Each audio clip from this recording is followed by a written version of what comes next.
কি জিভে জল এসে পড়লো তো এরকম চিকেন দেখে। সব সময় নিত্য নতুন চিকেন খেতে খেতে আর ভালো লাগছে না। চলো আজকে আচারি চিকেন বানাই। তাহলে এর জন্য প্রথমে আমরা কিছু চিকেন ধুয়ে নেব, তারপরে গ্রাইন্ডারে কিছু পেস্ট বানিয়ে নেব।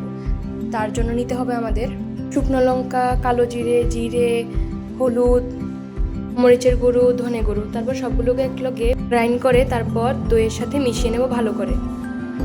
তারপর টমেটোগুলোকে পেস্ট করে নেব, পেঁয়াজগুলোকে কুচি কুচি করে কেটে নেব। গ্যাস জ্বালিয়ে নেব, সামান্য তেল দিয়ে নেব। এর মধ্যে দারচিনি, লং আর এলাচ দিয়ে আর তেজপাতা দিয়ে নেড়ে এর মধ্যে পেঁয়াজ কুচি, মাংসগুলো ঢেলে নেব।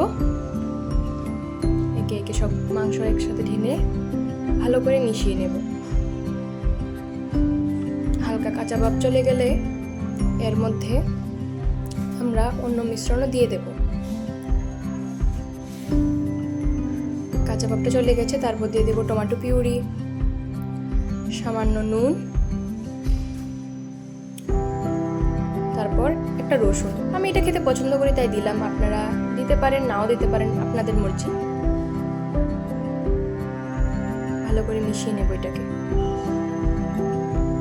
তারপর যে ঘোলটা বানিয়ে রেখেছিলাম দইয়ের সাথে মিক্স করে ওটাকে ঢেলে দেব মাংসের মধ্যে। ভালো করে ঝাঁকিয়ে দিয়ে দিন।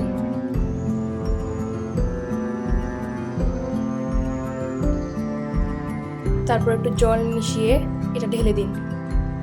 এটাকে লাড়তে থাকুন যতক্ষণ না পর্যন্ত এটা একটু ঘন ঘন হয়ে যায়।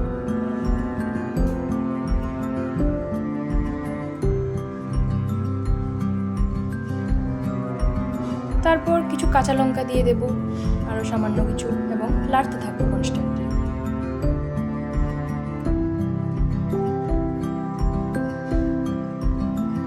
ঢাকনা দিয়ে দিয়েছিলাম, এখন ঢাকনা তুলে দিয়েছি আর এরকম দেখতে হয়েছে। খুব স্বাদ লাগছে না দেখতে? আপনারাও এরকম পর্যায়ে বাড়িতে বানিয়ে খেতে পারেন, খেতে খুব স্বাদ হয়। এর নাম আচারি চিকেন। খুব স্বাদ হবে, পোলাওর সাথে, রুটির সাথে, সব কিছুর সাথে খেতে পারবেন। ধন্যবাদ।